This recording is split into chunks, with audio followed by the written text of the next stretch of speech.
Amos പ്രവാചകന്റെ പുസ്തകത്തിൽ നിന്ന് അദ്ധ്യായം 5. അനുദപിക്കുക. ഇസ്രായേൽ ഭവനമേ, നിങ്ങളെക്കുറിച്ചുള്ള എൻ്റെ വിലാപഗാനം കേൾക്കുക. ഇസ്രായേൽ കന്യക വീണുപോയിരിക്കുന്നു, അവൾ ഇനി എഴുന്നേൽക്കുകയില്ല. അവൾ സ്വദേശത്ത് പരിത്യക്തിയായി കിടക്കുന്നു, എഴുന്നേൽപ്പിക്കാൻ ആരുമില്ല. ദൈവമായ കർത്താവ് അരുളിച്ചെയ്യുന്നു, 1000 പേരെ അണിനിരത്തിയ ഇസ്രായേൽ നഗരത്തിൽ 100 പേർ മാത്രം അവശേഷിക്കും. 100 പേരെ അണിനിരത്തിയ നഗരത്തിൽ 10 പേർ മാത്രം ശേഷിക്കും. ഇസ്രായേൽ ഭവനത്തോട് കർത്താവ് അരുളിച്ചെയ്യുന്നു, എന്നെ അന്വേഷിക്കുവിൻ, നിങ്ങൾ ജീവിക്കും. ബേഥേലിനെ അന്വേഷിക്കുകയോ ഗിൽഗാലിൽ പ്രവേശിക്കുകയോ ബേർഷേബയിലേക്ക് കടക്കുകയോ അരുത്. കാരണം ഗിൽഗാൽ നാടുകടത്തപ്പെടും, ബേഥേൽ ശൂന്യമാകും. ന്യായത്തെ കീഴ്മേൽ മറിക്കുകയും നീതിയെ നിലത്തെറിയുകയും ചെയ്യുന്നവരെ, കർത്താവിനെ അന്വേഷിക്കുവിൻ, നിങ്ങൾ ജീവിക്കും. അല്ലെങ്കിൽ അവിടുന്ന് അഗ്നി പോലെ ജോസഫിൻ്റെ ഭവനത്തിന് നേരെ പുറപ്പെട്ട് അതിനെ വിഴുങ്ങിക്കളയും. ബേഥേലിൽ ഒരുവനും അത് കെടുത്താൻ ആവില്ല. കാർത്തികയെയും മകയിരത്തെയും സൃഷ്ടിക്കുകയും കൂരിരുട്ടിനെ പ്രഭാതമായി മാറ്റുകയും പകലിനെ രാത്രിയാക്കുകയും സമുദ്രജലത്തെ വിളിച്ചു വരുത്തിയും ഭൂതലമാകെ വർഷിക്കുകയും ചെയ്യുന്ന അവിടുത്തെ നാമം കർത്താവ് എന്നാണ്. പ്രബലർക്കെതിരെ അവിടുന്ന് സംഹാരശക്തി മിന്നൽ വേഗത്തിൽ അയക്കുന്നു. അത് അവരുടെ കോട്ടകൾ തകർക്കുന്നു. നഗരകവാടത്തിൽ ന്യായം വിധിക്കുന്നവരെ അവർ ദ്വേഷിക്കുന്നു. സത്യം പറയുന്നവരെ അവർ ജുഗുപ്സയോടെ നോക്കുന്നു.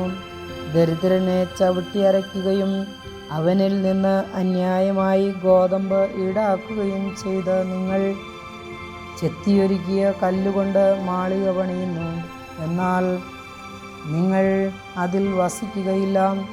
മനോജ്ഞമായ മുന്തിരിത്തോപ്പുകൾ നിങ്ങൾ നട്ടുവളർത്തുന്നു, എന്നാൽ അതിലെ വീഞ്ഞ് നിങ്ങൾ കുടിക്കുകയില്ല. നിങ്ങളുടെ അതിക്രമങ്ങൾ എത്രയെന്നും നിങ്ങളുടെ പാപങ്ങൾ എത്ര ഗൗരവമേറിയതെന്നും എനിക്കറിയാം. നിങ്ങൾ നീതിമാന്മാരെ പീഡിപ്പിക്കുകയും കോഴ വാങ്ങുകയും നിരാലംബർക്ക് നീതി നിഷേധിക്കുകയും ചെയ്യുന്നു. ഇക്കാലത്ത് വിവേകി മൗനം പാലിക്കുന്നു. കാലം ദുഷിച്ചതാണ്. തിന്മയെല്ലാം നന്മ അന്വേഷിക്കുവിൻ, നിങ്ങൾ ജീവിക്കും. നിങ്ങൾ പറയുന്നത് പോലെ അപ്പോൾ സൈന്യങ്ങളുടെ ദൈവമായ കർത്താവ് നിങ്ങളോടുകൂടെ ഉണ്ടായിരിക്കും. തിന്മയെ വെറുക്കുവിൻ, നന്മയെ സ്നേഹിക്കുവിൻ. നഗരകവാടത്തിൽ നീതി സ്ഥാപിക്കുവിൻ. സൈന്യങ്ങളുടെ ദൈവമായ കർത്താവ് ജോസഫിൻ്റെ സന്തതികളിൽ അവശേഷിക്കുന്നവരോട് കരുണ കാട്ടാൻ കനിഞ്ഞേക്കും.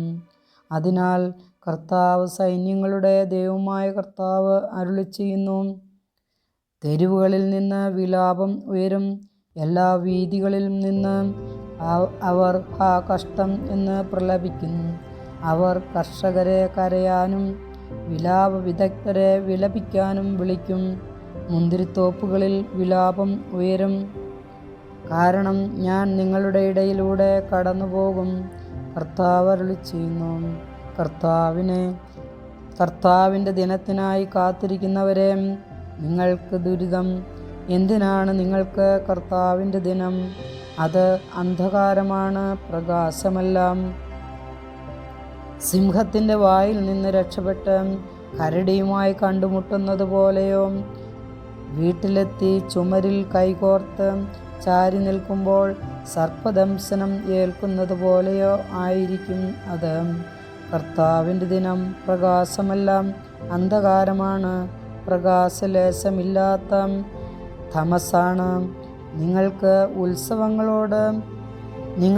ഉത്സവങ്ങളോട് എനിക്ക് വെറുപ്പാണ്, അവജ്ഞയാണ്.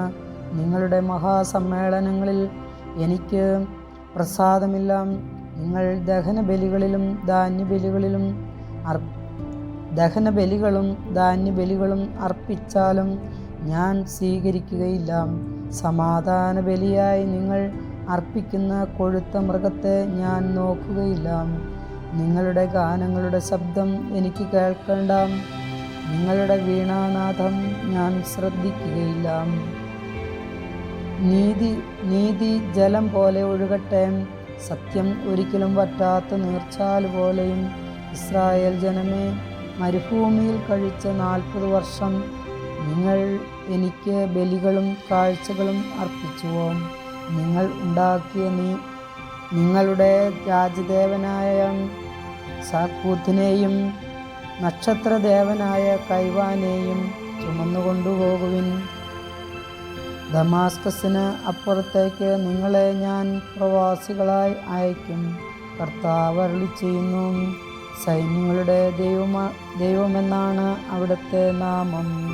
കർത്താവിൻ്റെ വചനം.